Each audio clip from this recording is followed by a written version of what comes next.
Buffer actively opposing something is known as buffer. कोई बदलाव हो रहा है, उसे अगर रोका जाए तो ये बफर कहलाता है। Buffer solution solution having buffer action are known as buffer solution.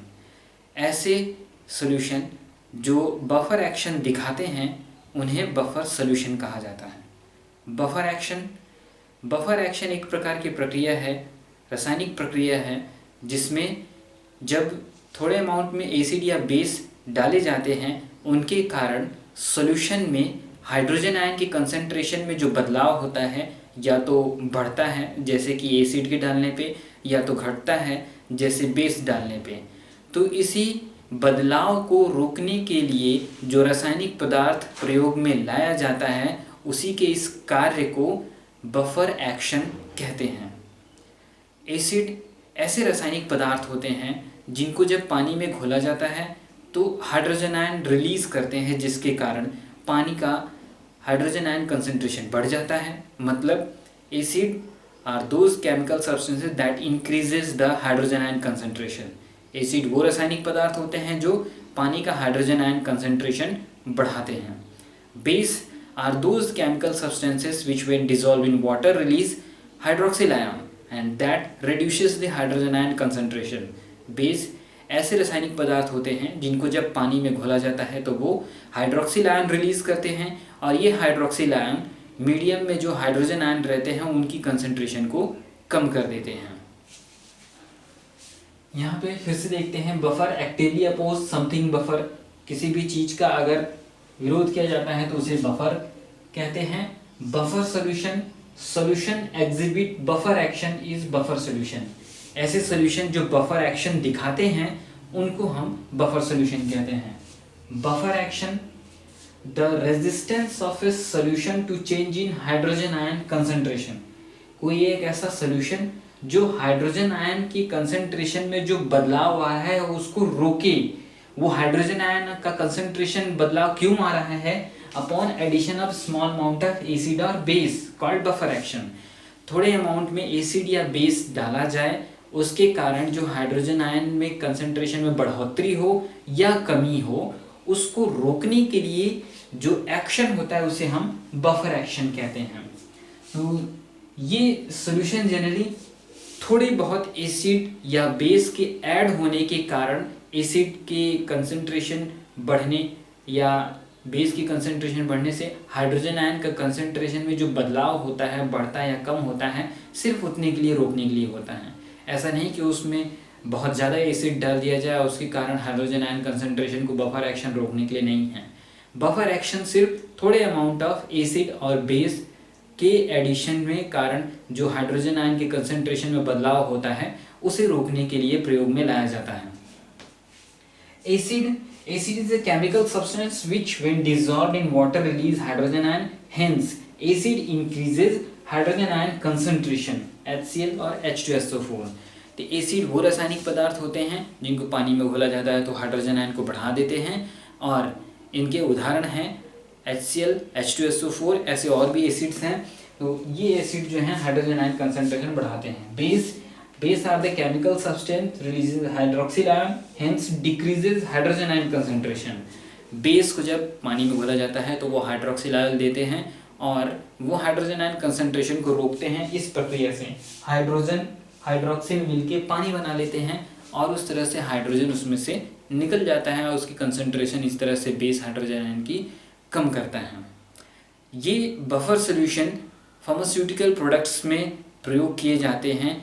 इन्हीं थोड़े बहुत एसिड या बेस के कारण जो हाइड्रोजन आयन कंसंट्रेशन में बदलाव आता है उन्हीं को रोकने के लिए, ताकि पीएच पे प्रभाव न पड़े और जो भी रासायनिक पदार्थ प्रयोग की जा रहे हैं दवा के लिए उसमें बदलाव न हो, वो दवा ख़राब न हो। ये प्रक्रिया हमारे शरीर में चलती है बहुत जगह पे, हमारे खून में, कोशिकाओं के अगल बगल, ताकि हमारे शरीर के अंदर जो रासायनिक प्रक्रियाएं हो रहे हैं वो सुचारू रूप से चल सकें।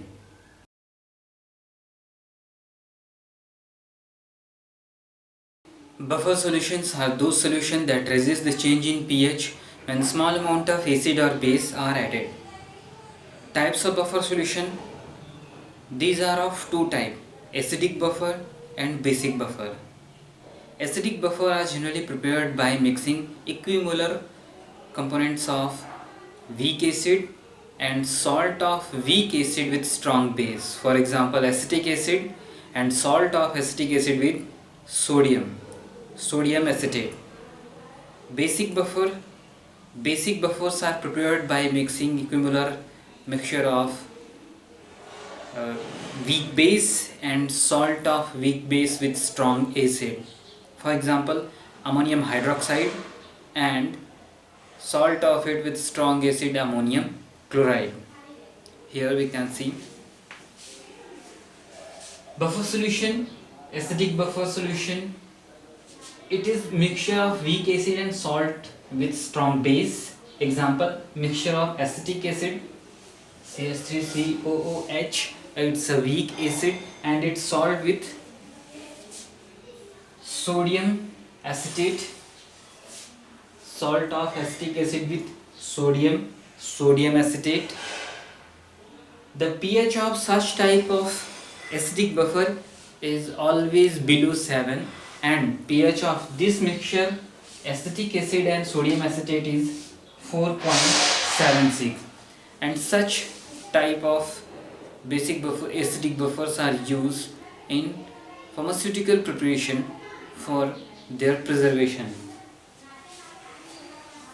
Basic buffers, it is a mixture of weak base and salt of it with strong acid. Example, mixture of weak base ammonium hydroxide and its salt with ammonium chloride. Salt is generally made with the weak acid and weak base and strong acid. Salt is ammonium chloride, and pH of such type of buffer solution is always more than 7, and here the mixture of ammonium hydroxide and ammonium chloride has pH 9.6.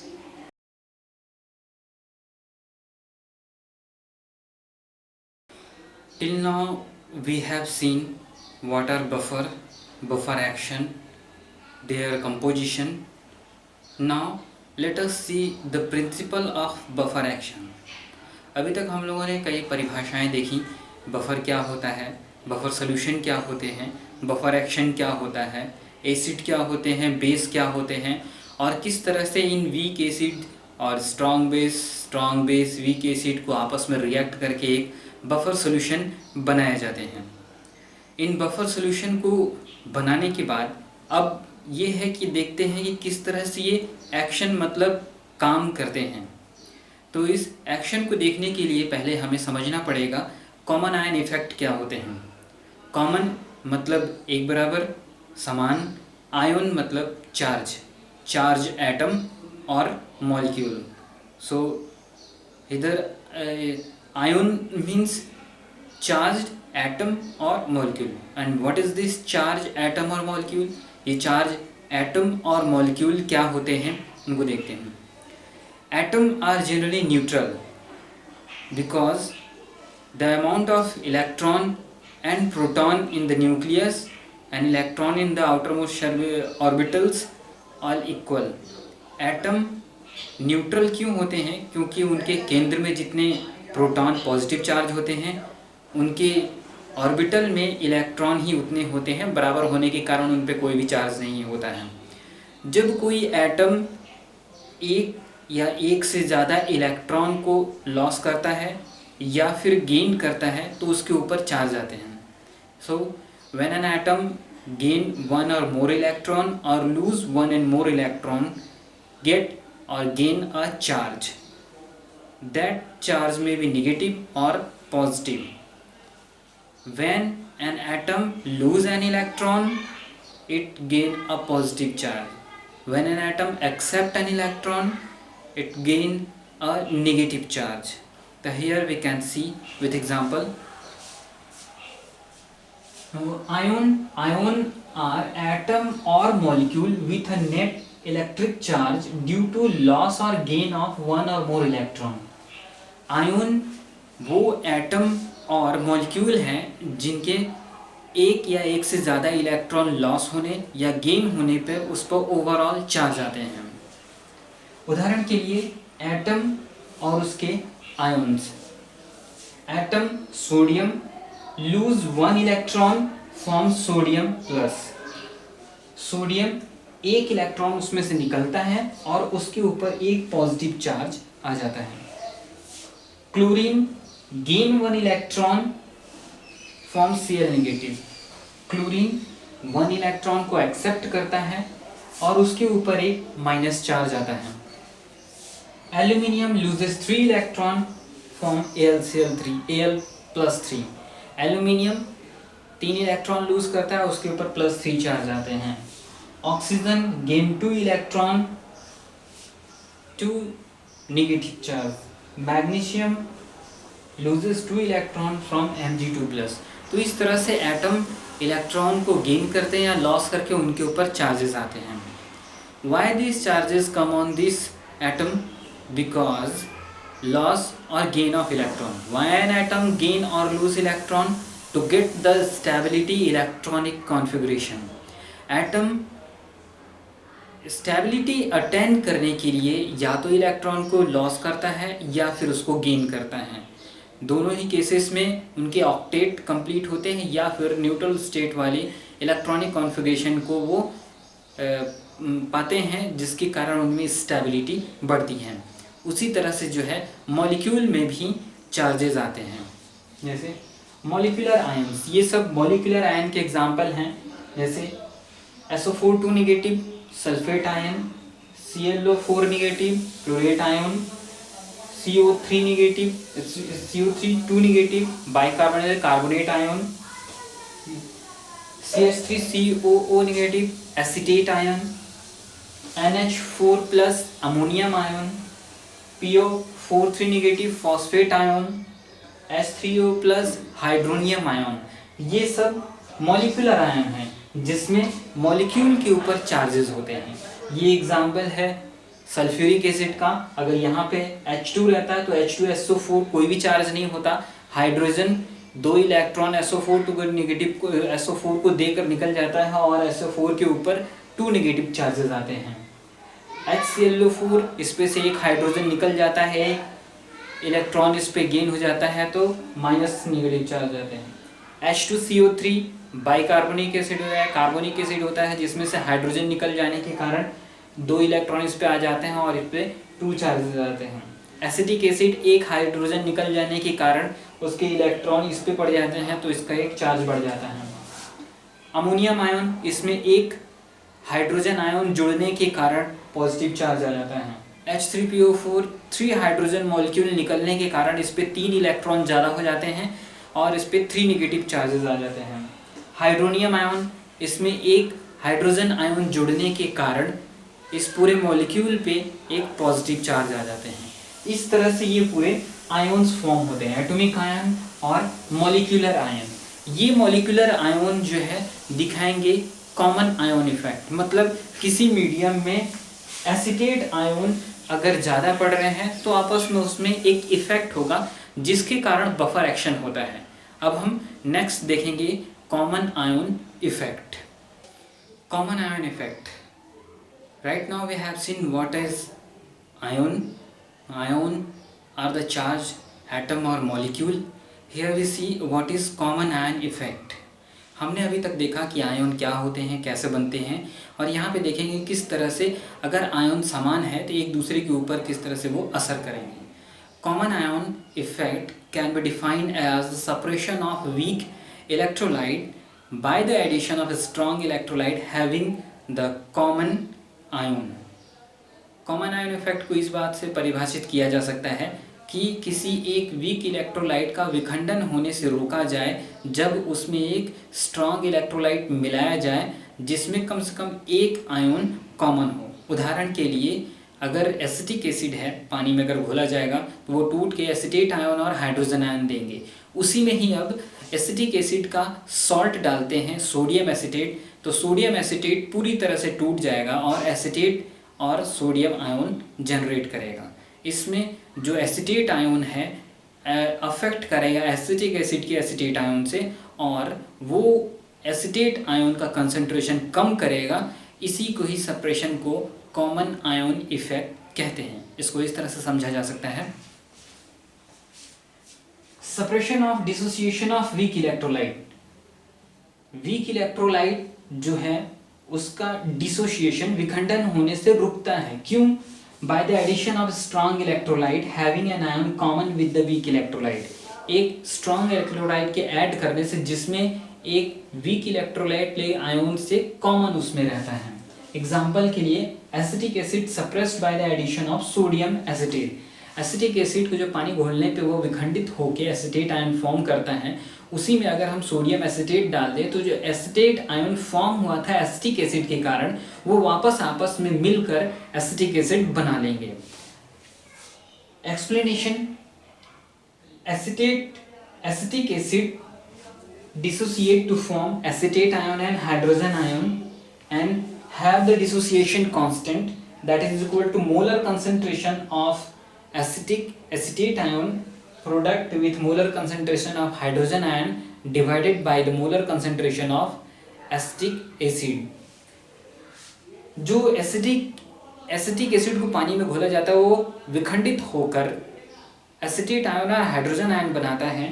तो वो जो विखंडन की एक नियतांक होता है, dissociation constant होता है, वो बराबर होता है molar concentration of acetic acid और हाइड्रोजन का मोलर कंसंट्रेशन के product divided by the molar concentration of acetic acid. Next, जब इसमें सोडियम एसिटेट डाला जाता है तो सोडियम एसिटेट एक स्ट्रॉन्ग है इलेक्ट्रोलाइट, वो पूरी तरह से विखंडित हो जाएगा और ये एसिटेट आयन और सोडियम आयन दे देगा। ये एसिटेट आयन और सोडियम आयन दे देगा तो इसमें ये एसिटेट आयन एसिटिक एसिड के एसिटेट आयन का कॉमन है, इस पे कॉमन आयन इफेक्ट देगा, जिसके कारण इस कांस्टेंट को मेंटेन करने के लिए इसकी वैल्यू जो डिपेंड करता है directly product of concentration of acetate ion with hydrogen ion, इस कांस्टेंट को मेंटेन करने के लिए क्या होगा कि एसिटिक एसिड के द्वारा जो ये एसिटेट आयन आए हुए हैं इसको बैकवर्ड कर देगा। ये रिएक्शन बैकवर्ड चला जाएगा। कैसे?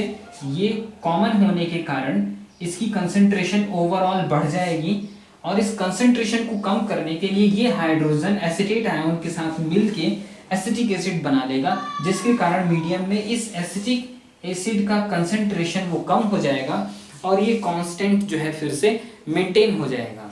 इसी को ही कॉमन आयन इफेक्ट कहते हैं।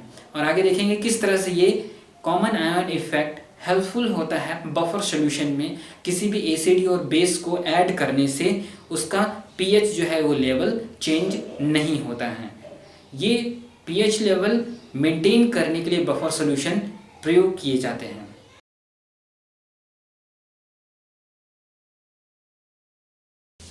Explanation of buffer action.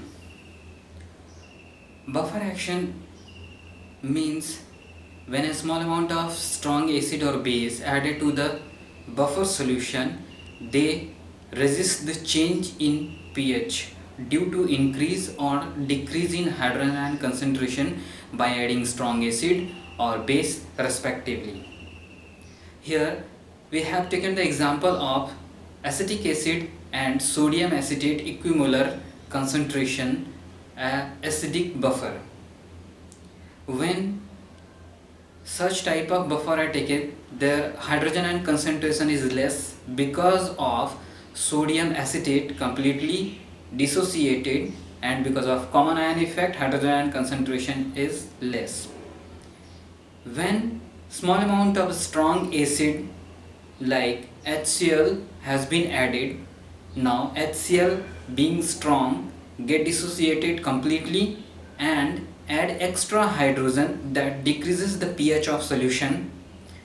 To resist this increased in pH due to addition of strong HCl, the common ion effect or the common ion effect cause reversible reaction of acetic acid form acetate, and acetate does not have any role in pH of solution. Here can be explained. An acidic buffer solution like, यहाँ पे buffer solution, acidic buffer solution लिया गया हुआ है acetate और sodium acetate, जिसमें बहुत ही कम मात्रा में हाइड्रोजन आयन होते हैं। क्यों? क्योंकि जो सोडियम एसीटेट है इसके कारण जो एसिटिक एसिड है वो पूरी तरह से ब्रेक डाउन नहीं होता है, हाइड्रोजन आयन का कंसंट्रेशन कम रहता है, जिसके कारण नाउ अब इसमें क्या किया जाता है कि when a drop of strong acid say HCl added to the solution, अब उस solution में strong HCl डाला जाता है तो HCl ब्रेक डाउन होकर हाइड्रोजन आयन कंसंट्रेशन बढ़ा देगा। हाइड्रोजन आयन कंसंट्रेशन बढ़ने के कारण pH जो है वो घट जाता है।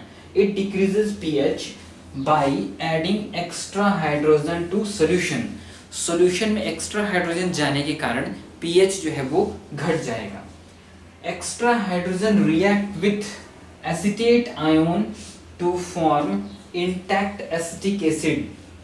एक्स्ट्रा हाइड्रोजन जो HCl के द्वारा ऐड किया गया हुआ है, अब बफर एक्शन में वो एक्स्ट्रा हाइड्रोजन को एसिटेट आयन के साथ कंबाइन करके एसिटिक एसिड बना लेगा, जिससे जो एक्स्ट्रा हाइड्रोजन ऐड किया गया था HCl के द्वारा वो मीडियम से रिमूव कर दिया जाएगा। जो pH घटा था अब वो फिर से वापस अपनी जगह पे आ जाएगा। So hydrogen removed and pH of solution retained. इसका रिएक्शन मैकेनिज्म, ये बफर सॉल्यूशन है जिसमें जो सोडियम एसीटेट है कंप्लीटली ब्रेक डाउन करके फॉर्म करता है acetate ion and sodium ion. अब मीडियम में स्मॉल अमाउंट HCl डाला गया, ये HCl ब्रेक करेगा हाइड्रोजन आयन में, ये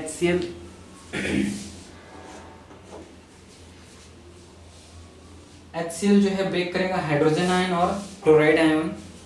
अब कॉमन आयन इफेक्ट होने के कारण एसिटिक एसिड और दोनों एसिटेट आयन का कॉमन होगा। अब इसमें होगा कि कॉमन इफेक्ट के कारण ये एक्स्ट्रा हाइड्रोजन इस एसिटेट आयन के साथ मिलकर फॉर्म करेगा एसिटिक एसिड। इससे क्या होगा कि मीडियम में जो एक्स्ट्रा हाइड्रोजन इस HCl के द्वारा लाया गया हुआ था वो इस एसिटेट आयन के साथ मिलके ये एसिटिक एसिड बना लेगा, और इस एसिटिक एसिड का मीडियम के pH पे कोई भी फर्क नहीं होता, क्योंकि pH मतलब hydrogen ion concentration, pH is the negative log hydrogen ion concentration, and यहाँ पे जो हाइड्रोजन आयन कंसंट्रेशन है वो मीडियम से हटा दिया गया हुआ है। इस तरह से HCl के द्वारा जो pH में गिरावट आई थी उसको बढ़ा दिया गया by buffer solutions. Buffer solution जो है वो एक्स्ट्रा हाइड्रोजन को रिमूव कर दिया। इस तरह से एक बफर सॉल्यूशन काम करता है जब उसमें एसिड ऐड किया जाता है। As we know, buffer solution resists the change in pH when small amount of acid or base are added. We have seen when a strong acid like HCl was added, how it resists the change in pH. Now we see the another case of when strong base NaOH has been added. हमने अभी देखा कि जो buffer solution होता है उसमें small amount of acid और base add किया जाता है, वो किस तरह से pH को चेंज होने में रोकता है। तो इसके पहले जो केस देखे उसमें स्ट्रॉन्ग एसिड HCl को डाला गया और देखे कि किस तरह से जो है कॉमन आयन इफेक्ट के कारण हाइड्रोजन आयन जो एक्स्ट्रा डाला गया था HCl के कारण वो मीडियम से हटाकर pH को फिर से रिटेन किया गया। अब मीडियम में हम स्ट्रॉन्ग बेस NaOH डाल के देखेंगे और किस तरह से ये रेजिस्ट करता है उसके बारे में समझेंगे। When a strong base NaOH has been added to a solution, it get completely ionized into sodium ion and hydroxyl ion. In buffer solution, sodium acetate has been completely break down into acetate ion and sodium ion. Now, sodium hydroxide add extra sodium ion and hydroxyl ion. Sodium ion being common with the salt of acetate, it cause backward reaction and sodium in form of salt with acetate ion forms sodium acetate. Extra hydroxyl group added by sodium hydroxide, it react with the hydrogen ion liberated by acetic acid. Now from medium, acetate ion and hydrogen ion both have been removed to combat this decrease in hydrogen ion concentration and acetate ion, acetic acid goes forward reaction and increase the concentration of hydrogen ion. By this, the pH which has been raised by sodium hydroxide is now get down by increasing hydrogen ion concentration by dissociation of acetic acid. Sodium hydroxide के add करने पर medium में sodium और hydroxyl ion दोनों की concentration बढ़ जाएगी। Hydroxyl ion जहाँ पीएच को बढ़ा देता है, सोडियम आयन का कोई भी इफेक्ट नहीं होता है। हाइड्रोक्सिल आयन जो बढ़ता है पीएच, वो एसिटेट आयन का जो हाइड्रोजन आयन दिया जाता है उसके साथ रिएक्ट करके पानी बना लेगा और सोडियम कॉमन होने के कारण सोडियम एसिटेट बना लेगा। मीडियम में अब जो है हाइड्रोजन रिमूव हो गया, जिसके कारण जो पीएच बढ़ा हुआ था अब उसको घटाने के लिए एक्स्ट्रा हाइड्रोजन की ज़रूरत होगी। एक्स्ट्रा हाइड्रोजन इसमें एसिटिक एसिड से आएगा, वो ब्रेक करके एसिटेट आयन और हाइड्रोजन आयन दे के मीडियम का पीएच अब रिड्यूस कर देगा। तो जिस तरह से यहाँ पे सोडियम हाइड्रोक्साइड के द्वारा पीएच रेज किया गया था, बफर एक्शन के कारण पीएच वापस जो है अपनी स्थिति पे आ जाएगा। इसको हम उदाहरण के साथ देखते हैं। When a strong base से NaOH added, this will add extra sodium and hydroxyl ion. जब हम सोडियम हाइड्रोक्साइड को ऐड करेंगे तो मीडियम में एक्स्ट्रा सोडियम आयन और हाइड्रोक्सिल आयन ऐड हो जाएंगे। सोडियम आयन का पीएच पे कोई फर्क नहीं होता, जबकि हाइड्रोक्सिल आयन जो है ये मीडियम के पीएच को बढ़ा देता है। कैसे? रिएक्शन में देखते हैं।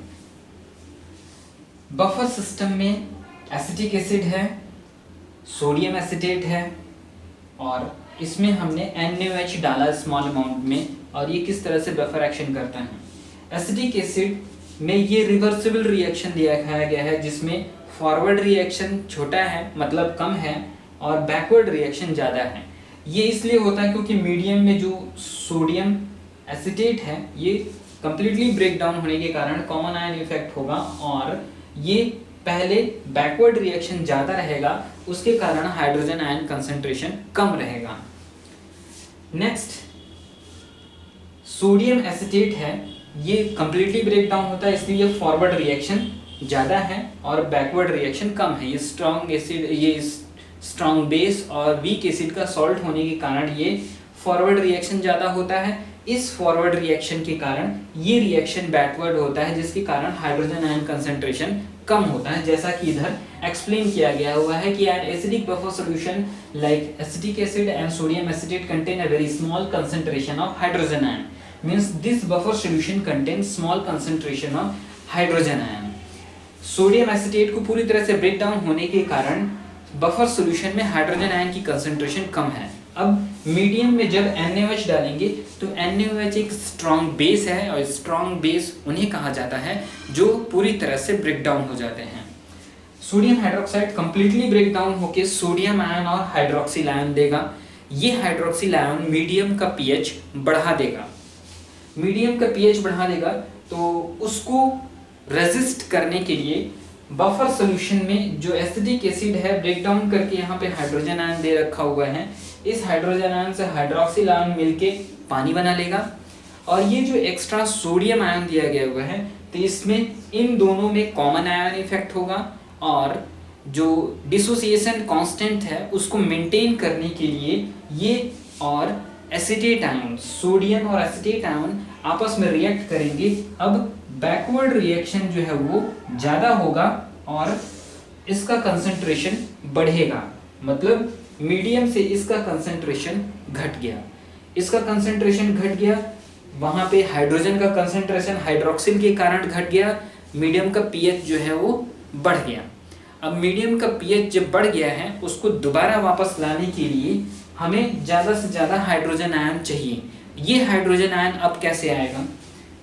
सोडियम के एसिटेट आयन के रिएक्ट होने के कारण ये रिएक्शन बैकवर्ड रिएक्शन ज़्यादा होगा, जिससे मीडियम से ये एसिटेट आयन कम हो जाएंगे, जिसके कारण अब एसिटेट आयन कंसंट्रेशन को बढ़ाने के लिए ये एसिटिक एसिड जो पहले फॉरवर्ड रिएक्शन कम था अब ज़्यादा हो जाएगा।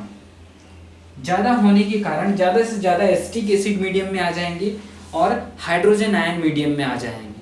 तो इस ओवरऑल NaOH के ऐड होने से हाइड्रोजन जो कंज्यूम होके पानी बन गया था और हाइड्रोजन आयन की कंसंट्रेशन कम हो गई थी, pH बढ़ गया था। अभी इस एसिटिक एसिड के फॉरवर्ड रिएक्शन होने से एसिटेट आयन बढ़ जाएंगे और हाइड्रोजन आयन मीडियम में बढ़ जाएगा। तो हाइड्रोजन आयन कंसंट्रेशन बढ़ जाएगा, pH लेवल फिर से अपनी जगह पे रिटेन हो जाएगा। इस तरीके से बफर सॉल्यूशन एक बेस के ऐड करने पर रेजिस्ट करते हैं change in pH। Here with an example going to explain you what is the difference between solution without buffer and solution with buffer. Here I have taken the example of potassium chloride solution. When added with the 1 ml of HCl solution, that increases the pH, that decreases the pH from 7 to 3 because of HCl. When same amount of HCl has been added to ammonium ethanoate, there is no change in pH because ammonium ethanoate acts as an buffer solution that resists the change in hydrogen ion concentration.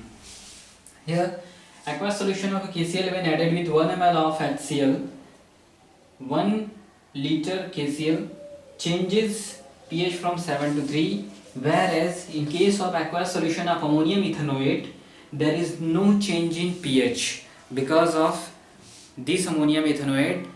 Additional hydrogen ion added to that solution are consumed and pH retained to its original position.